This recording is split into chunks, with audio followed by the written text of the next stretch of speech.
Hey, what's going on, everybody? I just wanted to, I guess, give some information about old D Train.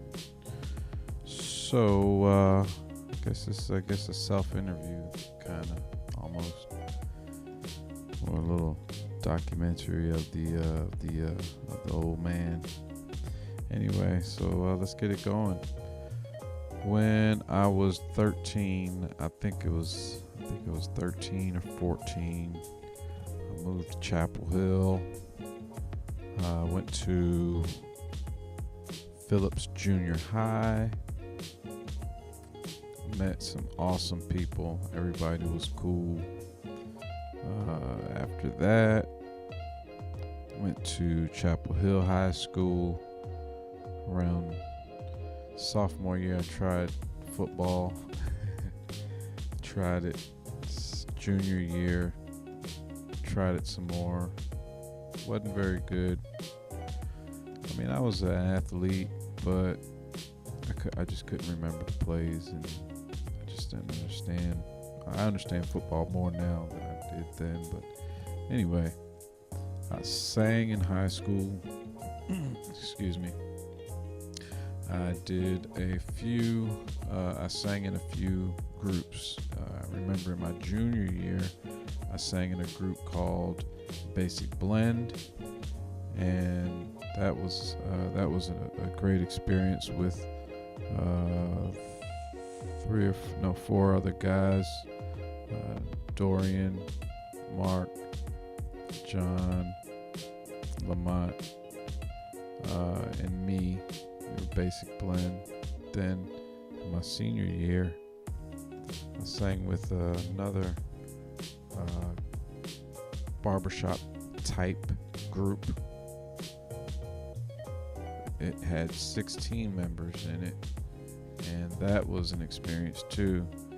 We would go and sing at different places like hospitals and just different events, and it was good. It was a good experience getting in front of people singing. And in there, I worked at the old waffle shop downtown Chapel Hill. Chapel Hill High was a it's a pretty good school, nationally ranked. I'm pretty sure. I'm pretty sure at that time, and I'm pretty sure probably now too. It was. I learned something. It's a hard school to do well in, but you work hard and you do. I did okay. uh, Graduated in '93. Went to UNC Chapel Hill, so I'm staying in Chapel Hill. While at Chapel Hill, I worked with the women's soccer team my sophomore year through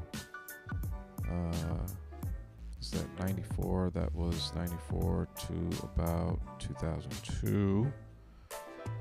While I was there, I worked in labs. I graduated from UNC Chapel Hill, BS in biology, minor in chemistry, class of 1997. I think a little bit after that, I started to work at 411 West, and then I'm not sure what the time period. I just remember I started working at He's Not Here in Chapel Hill as a karaoke guy in 2001. So I started doing karaoke before that because that came up after. So it was in 2000 maybe.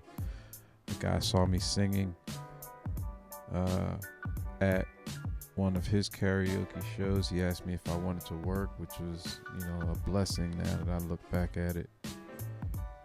I started working. It was kind of like you throw you in, man. You had to figure out how all the equipment goes. He shows you one time, and then, if you had to talk to him and, call him up and see if you could, he could explain, okay, get this wire, and man, the equipment was different. The whole setup, you used more you used CDs back then. You had like these big things of CDs, like 4 big things of CDs, man. Wow. How times have changed now. Everything's on a hard drive or on your computer. Anyway, so I started He's Not Here, 2001. Took over for a guy. He lived far away. It was hard for him to get back here. This was my hometown. Had some experience, knew some people, and they said, okay, put you in here, see how it goes. It went well. Actually, it was tough the first year because I think maybe the town was going through something, or maybe change. Sometimes changes cause a dip in, when changes happen, sometimes it takes a hit. So sometimes that could just natural. But in between, I guess, starting doing karaoke to it's where I am now. I do this, but I do other things. I've done a lot of different jobs, man. I remember working on Sunday night at He's Not Here, and then on Monday morning having to go do pharmaceutical sales, or getting up and having to drive to Raleigh doing mortgages, or having to wait a minute, here you go. Having to pick up trash before I go into work. I mean, pick up a lot of trash in an apartment complex, throwing it on my truck, me and my dad, boom. Then going up to He's Not Here to work and throwing it down, man. So, and I've made a little bit of money, and I've made some decent money, good money, In between there, I worked with other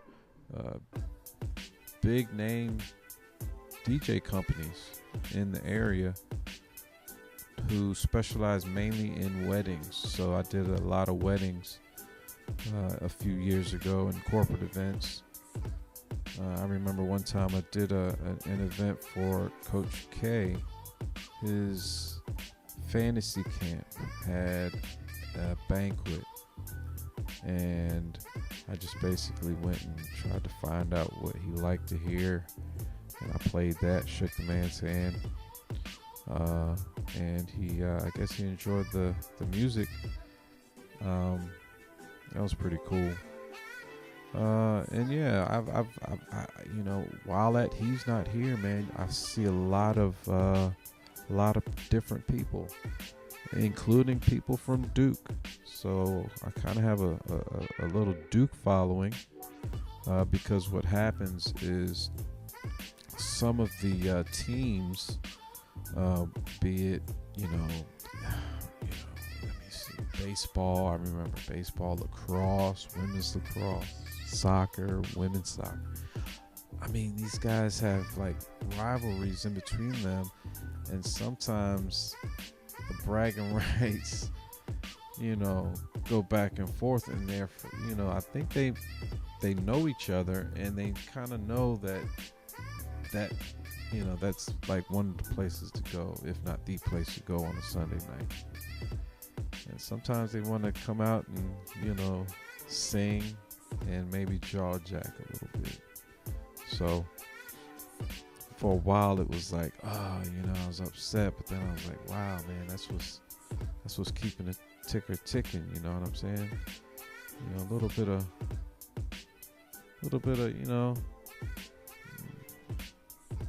tug of war in between keeps the rivalry going. It's healthy as long as you don't let it go too far. I kind of have to step in a little bit every once in a while, but not too much. Like I said, I think they know each other. It's just when other people get a little bit too emotional and want to step in also. But it's a good rivalry, and they drink beer too.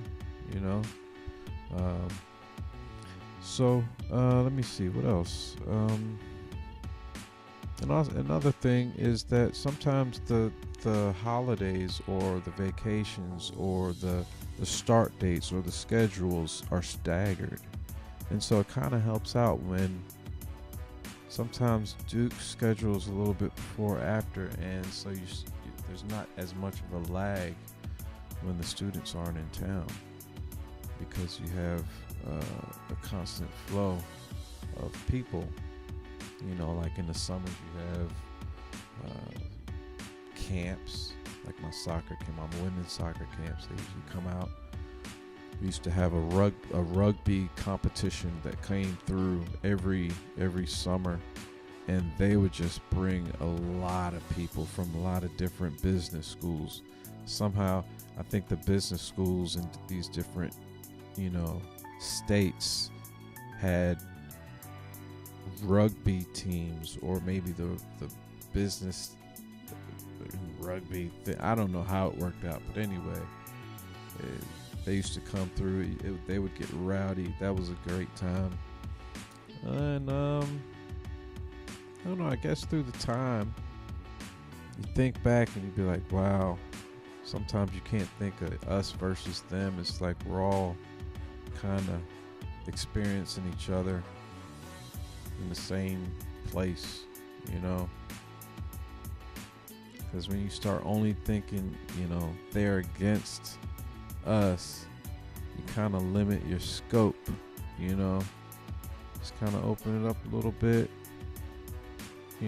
Okay, they're that team, we're this team, but we could still hang out, give each other a hard time a little bit, drink some beers, laugh, cry, get upset, but not let it get too far. So anyway, I guess that's my little first installment of where D Train's from and some of my experiences. I'm pretty sure, man, in between what I just said, like there's a bunch of little stories all up in there, and I'm pretty sure a couple will come up. So just stay tuned. It should be fun. See y'all next time.